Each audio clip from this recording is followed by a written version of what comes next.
Halo semuanya, kita jumpa lagi ya di pertemuan ketiga mata kuliah farmakologi toksikologi. Oh ya, sebelum kita kuliah, saya minta mahasiswa untuk membuka ininya dulu ya, sianya ya.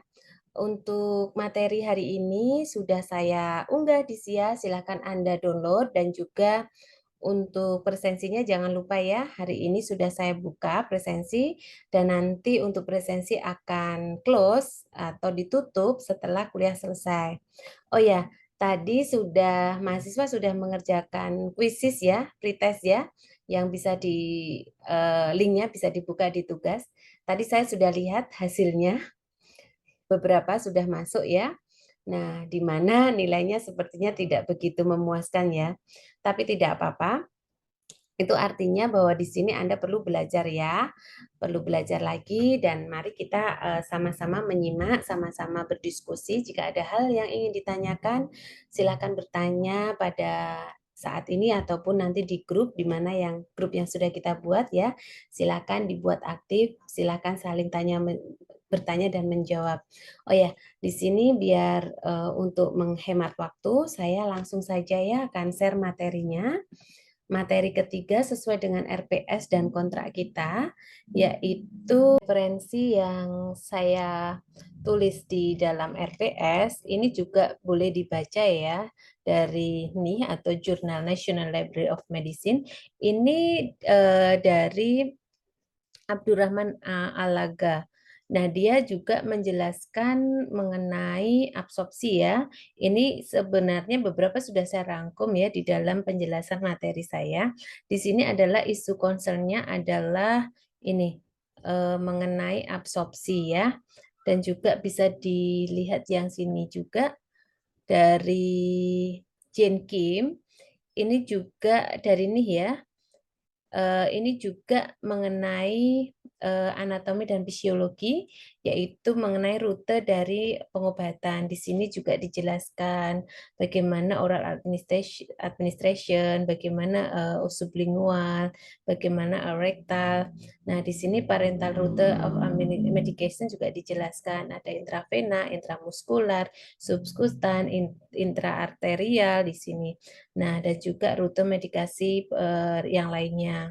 Nah, ini di sini juga bisa disebutkan juga ya bahwa oral itu seperti apa, dia mudah digunakan. Nah, ini nanti. Nah, ini semua dari referensi ini sudah saya rangkum ya dalam bentuk PPT.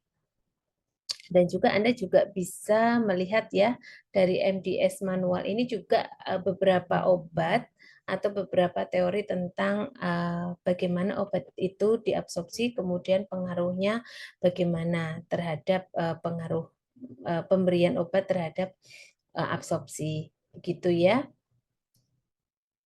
Baik, jika begitu kita langsung saja ke materi PPT yang akan saya share.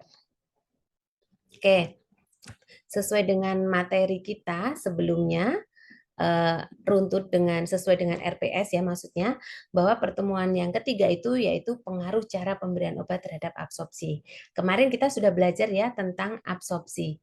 Nah, di mana kita nggak hanya belajar absorpsi saja ya, kita belajar ATME. Apa kemarin ATME?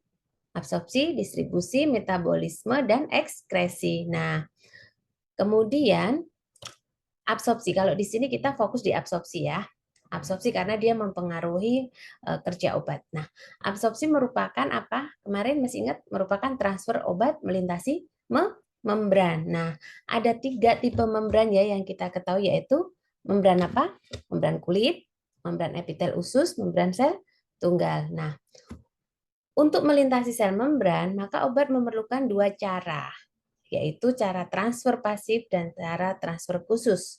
Nah, pada transfer pasif, membran ini tidak berperan aktif dalam obat melalui membran tersebut. Nah, transfer pasif dibedakan menjadi 2, yaitu filtrasi dan difusi. Masih ingat tentang difusi? Dulu mungkin waktu SMA atau SMP ya sudah belajar tentang difusi. Gimana kita ilustrasikan bahwa cairan itu bisa merambat ya. Merambat, kemudian di sini di dalam transfer pasif ini kita bedakan menjadi filtrasi dan difusi. Nah, filtrasi apa? Filtrasi itu zat aktif dari obat tadi bisa melalui pori-pori kecil dari membran. Contohnya apa? Dinding kapiler. Sedangkan difusi adalah zat yang melarut dalam lapisan lemak dan membran sel. Nah, pada transfer aktif memerlukan energi ya, karena transfer aktif jadi dia memerlukan energi. Nah, pengangkutan dilakukan dengan mengikat obat yang memiliki sifat apa? Hidrofil. Hidrofil artinya apa? Ada yang tahu? Hidrofil adalah obat yang larut dalam air. Kalau lipofil adalah obat yang larut dalam lemak. Nah, dia eh, dia pengangkutan dilakukan dengan mengikat obat hidrofil dulu pada enzim spesifik. Contohnya adalah alat pengangkutnya misalnya ATP. Nah, setelah melintasi membran, obat ini kemudian dilepas. Nah, zat yang direabsorpsi dengan proses aktif ialah contohnya apa? Glukosa, asam amino, asam lemak, vitamin B1, vitamin B12, garam empedu, garam besi, dan lainnya. Itu adalah zat yang diresorpsi dengan proses ini. Nah, kemudian kerja obat. Tadi kita belajar tentang kerja obat, membahas tentang kerja obat. Nah, bahwa obat itu ternyata bekerja ya. Nah, supaya menimbulkan apa? Efek. Kalau obat nggak bekerja ya dia nggak menimbulkan efek. Nah, di sini efeknya ada dua ya. Obat itu pasti memiliki efek yang diinginkan dan yang tidak diinginkan. Kalau efek yang diinginkan adalah efek utama. Kalau tidak diinginkan adalah efek samping. Nah, di dalam indikasi atau di dalam referensi atau di dalam petunjuk dalam suatu obat itu pasti ada informasi efek samping dan indikasinya apa gitu ya. Sehingga kita perlu memperhatikan hal tersebut. Nah, kerja obat itu adalah perubahan kondisi yang mengakibatkan timbulnya efek. Jadi ketika obat bekerja pasti memberikan efek. Nah, cara kerjanya obat bagaimana? Nanti next ya, nanti kita akan bahas. Nah, sehingga ketika obat itu tadi bekerja, memberikan efek, maka dia terjadi perubahan apa? Fungsi, perubahan struktur atau proses sebagai akibat kerja obat. Nah, yang ditimbulkan adalah ya efek terhadap penyakit yang kita derita atau penyakit yang diobati dengan obat sehingga efek bekerja sesuai dengan tempatnya. Nah, kemudian contohnya seperti apa? Nah, sebelum kita tahu contoh dari kerja obat, kita perlu tahu apa sih faktor yang menentukan efek obat. Satu adalah derajat aktivitas pada sistem yang sudah ada sebelumnya. Jadi di dalam tubuh kita itu sudah ada sistem derajat aktivitas sebelumnya. Nah, contohnya gini, jika respon maksimal sudah tercapai, jadi jika kita misalkan kondisinya sudah bagus, nah, misal substansi endogen, maka penambahan obat tidak lagi memberikan efek. Jadi efek obat itu hanya bekerja pada kondisi yang memang homeostasis atau pada kondisi di mana kita itu membutuhkan gitu ya. Nah, atau yang kedua adalah penyakit yang diderita. Contohnya nih, glikosida jantung. Nah, ini adalah obat untuk jantung ya. Dia bekerja meningkatkan kekuatan kontraksi otot jantung ya pada penderita gagal jantung. Nah, obat ini tidak akan efektif atau tidak memberikan efek apabila diminum pada orang sehat. Nah, contoh yang kedua adalah obat antikolisterase. Dia akan meningkatkan kekuatan otot pada penderita myasthenia gravis. Myasthenia gravis. Nah, ketika diminum pada orang yang normal ya dia obat ini juga tidak memberikan efek. Jadi dia memberikan efek pada penyakit yang diderita oleh seseorang. Jadi bekerjanya pada kondisi tubuh itu memang mengalami gangguan begitu ya. Nah, di sini ada peta atau diagram ya, di mana obat itu tujuannya adalah memberikan efek. Jadi obat itu diminum supaya apa? Supaya memberikan efek. Efeknya apa? Ya efek terapi. Efek terapi itu adalah efek yang diinginkan. Nah, untuk menyembuhkan. Nah, untuk memberikan efek, maka obat itu harus mengalami suatu proses. Ya tadi ya, kerja. Jadi obatnya bekerja. Nah, di sini untuk terjadinya proses ini kita harus paham sehingga ada nanti kita akan pelajari tentang biofarmasi. Nah, farmakokinetik dan farmakodinamik. Nah, materi farmakokinetik dan farmakodinamik ada di pertemuan nanti ya. Next. Nah, tapi di sini kita akan belajar dulu tentang biofarmasi. Nah, adalah apa? Biofarmasi adalah ilmu yang menyelidiki pengaruh pembuatan sediaan. Makanya di dalam farmasi, itu di industri farmasi, kita menemukan berbagai bentuk sediaan. Misalkan contohnya paracetamol. Paracetamol aja ada yang dibuat dalam bentuk kapsul, tablet, tablet, kaplet, atau dalam bentuk supo, ada yang dalam bentuk infus. Jadi itu ada tujuannya. Kenapa? Kenapa kok dibuatnya macam-macam? Ya tentunya ada tujuan dan maksud kenapa obat ini didesain sedemikian rupa sediaannya atau formulanya. Nanti di sini kita akan bahas kalau tablet itu pengaruhnya apa gitu ya. Kemudian sebelumnya kita perlu tahu juga tentang level aksi obat. Jadi obat tadi kan bekerja, ya kan? Nah, kemana targetnya? Aksinya tuh kemana? Obat itu beraksi atau bekerja tuh di mana? Nah, aksinya, level aksi obat itu ada beberapa ya. Ada molekuler, ada subseluler, ada sel, ada organ atau jaringan, ada organisme utuh atau interaksi antar organisme. Kita sudah belajar ya secara anatomi ya bahwa tubuh kita itu terdiri dari beberapa berjuta-juta atau bermiliar-miliar sel. Nah, kalau memang obat itu targetingnya sel, ya dia akan bekerja pada sel yang dituju. Nah, selain sel nanti ada juga apa? Organ, jaringan ya. Nah, di situ. Nah, target-target obat itu pada ini ya beberapa levelnya. Pemberian obat. Nah, pemberian obat itu merupakan ya obat tadi kan merupakan zat aktif yang tidak dapat digunakan begitu saja untuk pengobatan. Jadi kita harus apa? Dibuat atau diformulasi atau dibentuk. Nah, maka harus dibuat suatu bentuk yang cocok serta pula dipilih rute penggunaan obat sesuai agar tujuan pengobatannya tercapai. Maksudnya rute itu apa? Rute itu cara pemberiannya, melalui oral kah, melalui oles kah, melalui diinfus kah. Nah, itu adalah rute pemberian obat. Jadi bentuknya berbeda, rutenya berbeda supaya memberikan tujuan pengobatan. Nah, pertimbangan dalam pemberian obat itu kita harus perhatikan. Jadi obat tadi kan bentuknya macam-macam, sediaannya macam-macam ya. Nah, apa yang menjadi pertimbangan? Kenapa kok seseorang sebaiknya diinfus? Kenapa seseorang sebaiknya diberikan dalam bentuk injeksi? Nah, itu ada pertimbangannya. Nah, jadi pertimbangannya adalah efek apa yang dikehendaki, lokal atau sistemik. Lokal itu berarti yang sifat lokal atau sistemik melalui pembuluh darah. Nah, onset. Onset apa? Tahu? Onset? Onset bagaimana yang dikehendaki. Jadi waktu yang menunjukkan atau waktu obat itu mulai bekerja adalah onset. Jadi ketika kita minum obat, kapan kita mau obat itu langsung bereaksi. Nah itu adalah onset. Mau 1 jam kah, setengah jam kah? Misalkan nih pasien nyeri ya, maunya obat itu bekerja cepat atau tidak. Misalnya nyeri udah sakit sekali gitu kan. Maka dia pengen obatnya itu onsetnya cepat, ya kan? Maka kadang untuk obat nyeri yang untuk pasien-pasien yang sudah kondisi sangat nyeri sekali, maka bisa anti nyeri yang diberikan dalam bentuk injeksi. Atau contohnya adalah antibiotik. Nah, antibiotik adalah bekerja dalam apa? Membunuh bakteri ya. Nah, karena orang infeksi itu kan berarti sifatnya urgent ya.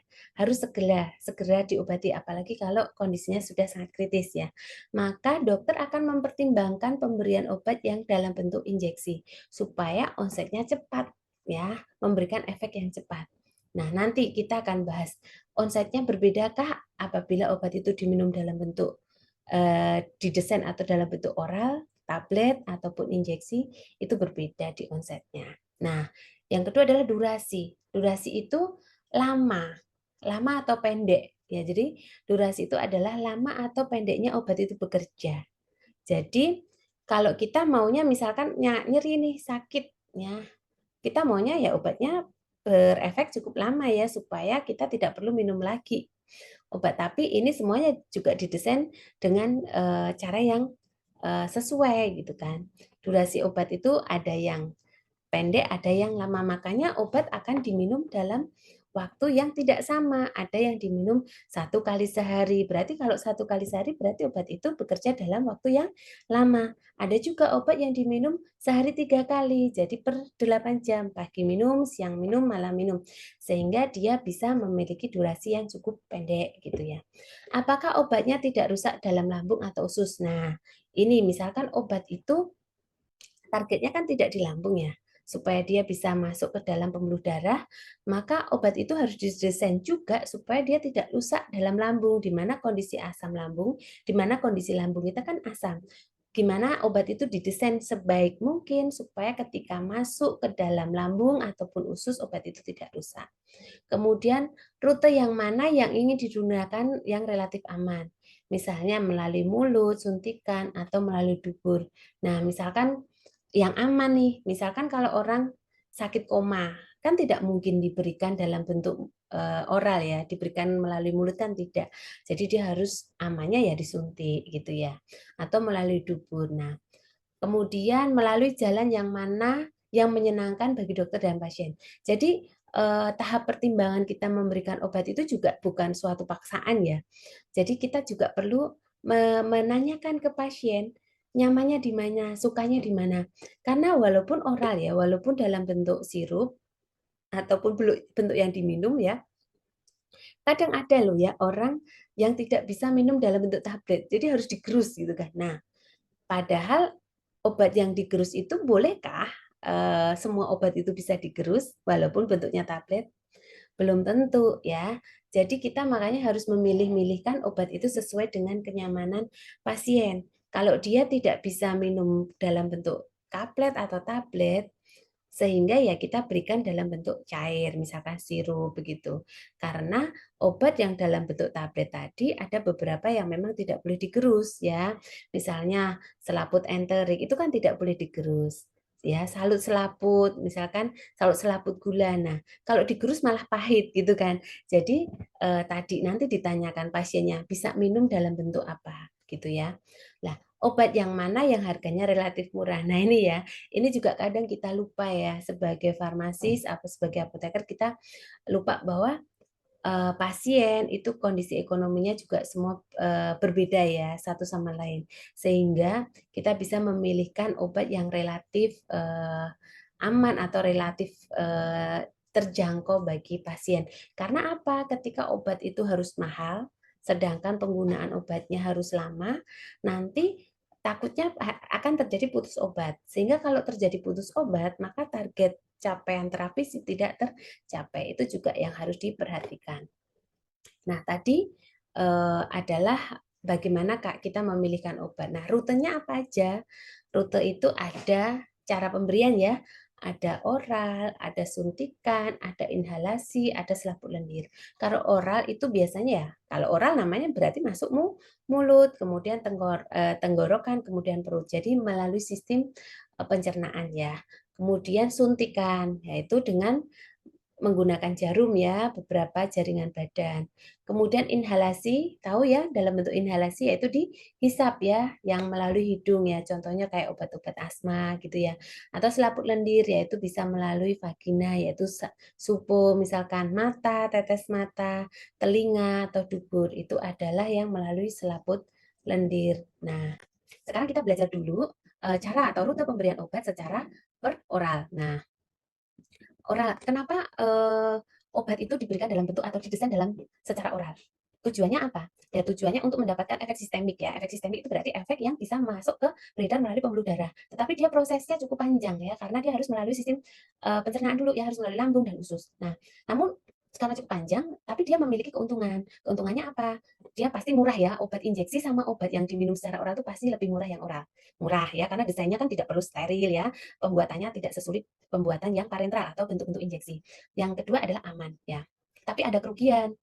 Kerugiannya apa? Karena beberapa obat akan mengalami kerusakan oleh cairan lambung ya tadi ya yang sudah saya jelaskan bahwa obat yang diminum secara oral dia kan harus melalui sistem pencernaan, harus melewati lambung dan usus. Nah, tidak semua obat yang masuk di dalam usus ataupun lambung itu tidak berubah atau baik-baik aja, bisa jadi obat itu akan rusak. Nah, contohnya juga pada pasien yang muntah ya, jadi baru masuk, belum belum terserap ya, belum melalui proses metabolisme dia udah keluar. Nah, pada pasien-pasien yang koma, dia tidak bisa, minum secara oral ya, sehingga tidak memungkinkan. Nah, di sini yang utama juga bahwa kecepatan absorpsi obat melalui oral tergantung pada ketersediaan obat terhadap cairan biologi yang disebut cairan hayati. Jadi, di dalam obat ya ketika diabsorpsi, nah jadi itu nanti ada istilah yaitu ketersediaan hayati atau cairan hayati ya. Jadi kalau, ketersediaan hayati itu apa? Yaitu persentase obat yang diabsorpsi tubuh dari satu dosis yang diberikan dan tersisa untuk memberikan efek terapeutiknya. Misalkan gini, suatu obat dosisnya adalah 500 miligram. Nah, ketika dimasukkan melalui sistem pencernaan, ketika masuk ke usus dan juga sampai ke, penyerapan pada sirkulasi darah, belum tentu obat itu, ketersediaan hayati atau efeknya atau dosisnya itu, sebesar 500 seperti semula kita minum di awal. Jadi makanya yang memberikan efek adalah ya ketersediaan hayati tersebut, ya. Jadi makanya, kalau kita ingin tahu berapa sih ketersediaan hayati di dalam darah, maka kita bisa ukur, yaitu melalui apa kadar obat di dalam darah. Nah, ketersediaan hayatinya berapa, gitu ya. Jadi tidak sama ya. Nah, ini nanti pun juga ketersediaan hayati itu juga tergantung ya, masing-masing obat ataupun masing-masing individu juga bisa berbeda. Nah, urutan berkurangnya ketersediaan hayati dari bentuk obatnya. Jadi semakin banyak atau semakin sesuai atau semakin mendekati dosis awal itu semakin baik. Nah, tetapi ini adalah urutan dari ketersediaan hayati yang bentuknya apa berkurang ya, urutan berkurangnya. Jadi larutan itu lebih baik daripada suspensi. Suspensi lebih baik daripada serbuk. Serbuk lebih baik daripada kapsul. Kapsul itu lebih baik daripada tablet. Tablet lebih baik daripada salut gula. Nah, salut gula lebih baik daripada tablet salut enterik. Nah, bentuk aksi obat yang memberikan aksi onset cepat tidak selalu menguntungkan. Nah, jadi gini, kalau tadi kita tuh pengennya kan kalau minum obat selalu pengennya cepat ya, memberikan efek. Nah, pemberian efek yang terlalu cepat itu juga tidak begitu menguntungkan. Sebab apa? Semakin cepat obat diabsorpsi akan cepat juga mengalami metabolisme dan ekskresi. Jadi gini, ketika kita minum obatnya kuat, cepat, efeknya cepat, jadi dia semakin hilang, semakin akan terabsorpsi dan terekskresikan. Jadi obat itu juga pengaruhnya, efeknya, durasinya juga semakin cepat. Jadi makanya obat didesain, jadi efeknya cukup lambat supaya dia juga memberikan onsetnya cukup cukup lambat, tapi dia memberikan durasi yang cukup lama. Karena ketika durasinya onsetnya cepat, dia juga obat itu bisa durasinya bisa cepat juga ya. Karena semakin cepat dia mengalami efek, maka semakin cepat juga obat itu termetabolisme atau terekskresi gitu. Nah, dua macam tablet mengandung ini contoh ya, ini contoh saja. Ada dua macam tablet mengandung zat aktif sama, kadar sama, pabriknya beda. Nah, pernah ya ditanya, mungkin nanti besok ketika bekerja ditanya, ini obat, isinya sama, zat aktifnya sama, dosisnya sama, tapi dibuat oleh pabrik yang berbeda. Nah, kenapa memberikan efek yang berbeda? Bisa jadi, ya karena formulanya juga berlainan. Padahal kita tahu bahwa dalam setiap pembuatan obat, formulasi itu ada namanya zat aktif utama dan ada zat tambahan. Nah, ini bisa menghasilkan kadar darah obat yang berbeda dan memberikan efek yang berlainan. Karena adanya perbedaan tadi apa? Ketersediaan hayati. Jadi masing-masing obat itu ketersediaan hayatinya bisa berbeda. Sehingga dengan ketersediaan hayati yang berbeda, maka efeknya juga berbeda. Nah, efek terapi obat biasanya baru terlihat sesudah zat aktifnya melalui sistem pembuluh aorta masuk ke hati dan kembali masuk ke peredaran darah dan didistribusikan ke seluruh jaringan badan. Nah, pengukuran ketersediaan hayati dengan cara diambil darah pasien dan ditentukan kadar plasma ya tadi ya, bahwa ketersediaan hayati itu bisa diukur melalui kadar obat di dalam darah. Nah, nanti dilihat berapa kadar obat dalam darahnya. Nah, ketersediaan terapeutik, makanya kita perlu tahu ketersediaan terapeutiknya berapa. Dan masing-masing obat memiliki batas range terapeutik. Nah, ada yang sempit, ada yang lebar. Nah, ini yang nanti akan kita pelajari dan perlu kita pahami ya. Nah, selanjutnya adalah faktor yang mempengaruhi khasiat obat. Nah, obatnya beda khasiatnya ya. Apa yang mempengaruhi? Satu adalah derajat kehalusan serbuk zat aktif. Nah, zat aktif tadi kan zat obat itu kan semakin berbeda ya antar satu dan lainnya ya kehalusannya ya. Makanya Anda yang belajar apa namanya kimia organik ya mempelajari bagaimana nih kehalusan dari masing-masing obat kan berbeda sediaan aktif. Nah, 1 sampai 5 mikron itu menghasilkan kadar obat dalam darah 2 sampai 3 kali lebih tinggi hingga dosisnya dapat diturunkan. Contohnya grisofulvin, digoxin. Nah, selain itu adalah bentuk kristal dan zat aktif. Kemarin sudah belajar ya juga tentang bentuknya apakah polimorf, amorf, atau kristal. Nah, di sini zat aktif yang berbentuk amorf diabsorpsi lebih baik daripada bentuk kristal. Jadi yang bentuknya kristal itu lebih sulit dibandingkan amorf. Contohnya kloramfenikol. Kemudian keadaan kimiawi. Nah, obat itu kan kita juga perlu tahu dia ada apakah dalam bentuk garam, bentuk ester, bentuk kompleks, atau bentuk anhidrat atau hidrat. Nah, di sini anhidrat lebih cepat diabsorpsi daripada hidrat. Contohnya, nanti kalau Anda beli obat nih atau melihat di apotek ada ampicillin anhidrat. Nah, di situ ampicillin anhidrat lebih baik daripada ampicillin trihidrat. Dia lebih cepat ya diabsorpsinya. Kemudian penggunaan bahan penolong. Nah, di dalam formulasi itu pasti ada tambahan ya, penggunaan bahan penolong seperti bahan pengisi, penghancur, bahan pelicin. Nah, Karena nggak mungkin ya obat itu dibentuk atau dikemas dalam bentuk tunggal. Jadi ketika industri farmasi membuat suatu sediaan tablet itu pasti dia ada bahan pengisinya, bahan penghancurnya apa. Nah, ini juga mempengaruhi khasiat dari obat ya. Terus alat dan keadaan fisik yang digunakan. Dalam pembuatan sediaan farmasi ini juga dipengaruhi dengan alat yang digunakan. Misalkan mesin tabletnya seperti apa, tekanannya seperti apa, alat emulgatornya seperti apa. Jadi itu juga mempengaruhi. Jadi kecanggihan dari suatu alat itu juga mempengaruhi khasiat dari obat. Jadi kalau ada pertanyaan, kenapa ya obat ini isinya paracetamol, kok yang ini cepat, yang ini agak lama ngefeknya. Kita sebagai farmasis, kita sudah paham bahwa ada faktor-faktor yang mempengaruhi khasiat obat. Dari segi formulasinya aja ada gitu ya. Kemudian, nah ini adalah skema perjalanan obat melalui oral ya.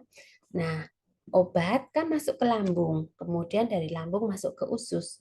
Dari usus ini ada yang masuk ke sirkulasi darah atau langsung ke feses. Nah, obat yang memberikan efek adalah obat yang masuk ke sirkulasi darah. Nah, di sini obat yang masuk ke sirkulasi darah ini juga memiliki efek berapa?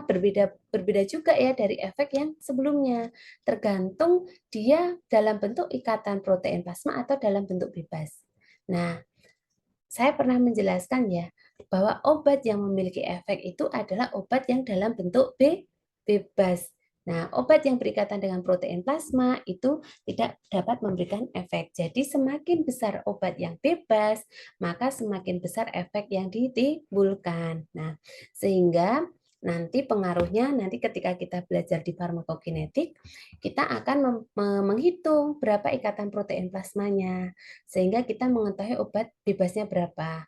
Nah, obat bebas itulah adalah obat yang akan memberikan efek. Tapi nanti ya, di sini cukup kita tahu bahwa obat yang memberikan efek adalah obat yang masuk ke sirkulasi darah. Di sini nanti bisa masuk ke cairan ekstrasel, dari cairan ekstrasel masuk ke cairan intrasel, kemudian dia masuk atau menuju ke letak kerja obat.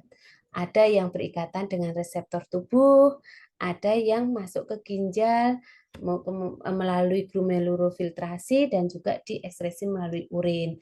Ada juga obat yang berikatan dengan organ lemak. Jadi ini adalah beberapa pengaruh atau perjalanan obat yang melalui oral.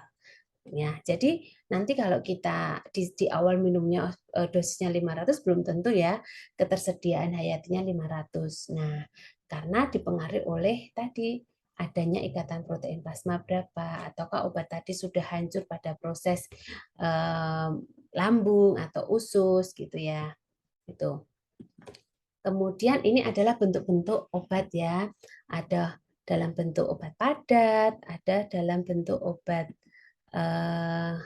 cair, ada dalam bentuk obat kapsul, serbuk. Nah, di sini nanti saya berikan penjelasan bahwa ada obat padat di sini, contohnya tablet, kapsul, pil, serbuk. Kemudian tablet itu adalah ini, nanti penjelasannya bisa dibaca ya. Ini adalah skema penggunaan tablet. Nah, tablet itu sendiri adalah tablet pecah, ketersediaan farmasi, dan juga di sini ya. Kemudian kapsul, serbuk, bentuk sediaan obat berefek panjang. Nah, parentral. Nah, di sini adalah wadah skema perjalanan obat melalui injeksi. Seperti ini ya, dalam injeksi.